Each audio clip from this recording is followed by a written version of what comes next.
பிரச்சனை யாரிடம் இருக்கிறது என்பதை பற்றிதான் நாம் இன்றைக்கு ஒரு குட்டி கதை மூலமாக பார்க்க போகிறோம் நண்பர்களே. வாங்க பார்க்கலாம். இது உங்கள் டேல்ஸ் பை வித்யா. நான் உங்கள் தனலட்சுமி. ஒரு ஊரில் ஒரு கணவனும் மனைவியும் வாழ்ந்து வந்தாங்க. திடீர்னு ஒரு நாள் அந்த மனைவிக்கு தன் கணவனுக்கு காது கேட்கலையோ அப்படின்னு சந்தேகம் வருது. ஆனால் அதை தன் கணவர்கிட்ட கேட்கறதுக்கு அவங்களுக்கு கொஞ்சம் தயக்கம்.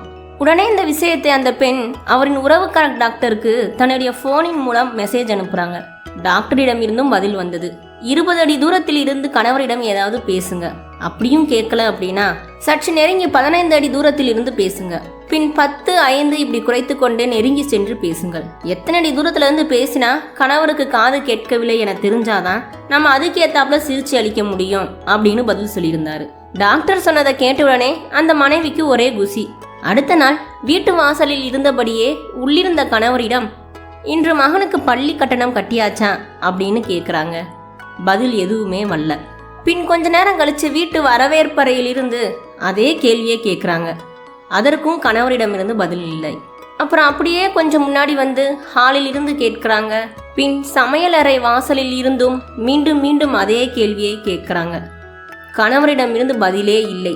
உடனே நினைக்கிறாங்க, போச்சு, 2 ஸ்பீக்கரும் அவுட்டு என்று மனதில் கன்ஃபார்ம் செய்துவிட்டு கடைசி வாய்ப்பாக கணவரின் காது அருகே சென்று சத்தமாக, இன்னைக்கு பையனுக்கு ஃபீஸ் கட்டியாச்சான்னு கேட்குறாங்க.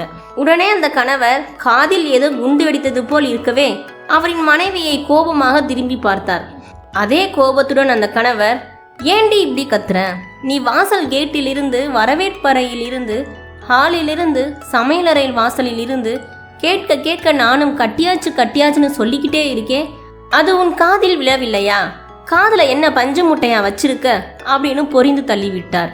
இதை கேட்ட அவரின் மனைவி அதிர்ச்சியில் உறைந்து போய் நின்றார். தவறு தன்னிடம்தானா அப்படின்னு யோசிக்க ஆரம்பிச்சாங்க. இங்கு பெரும்பாலும் பலர் மற்றவர்களின் பிரச்சனைகளை அறிந்து கொள்வதிலேயே ஆர்வமாக இருக்கின்றனர்.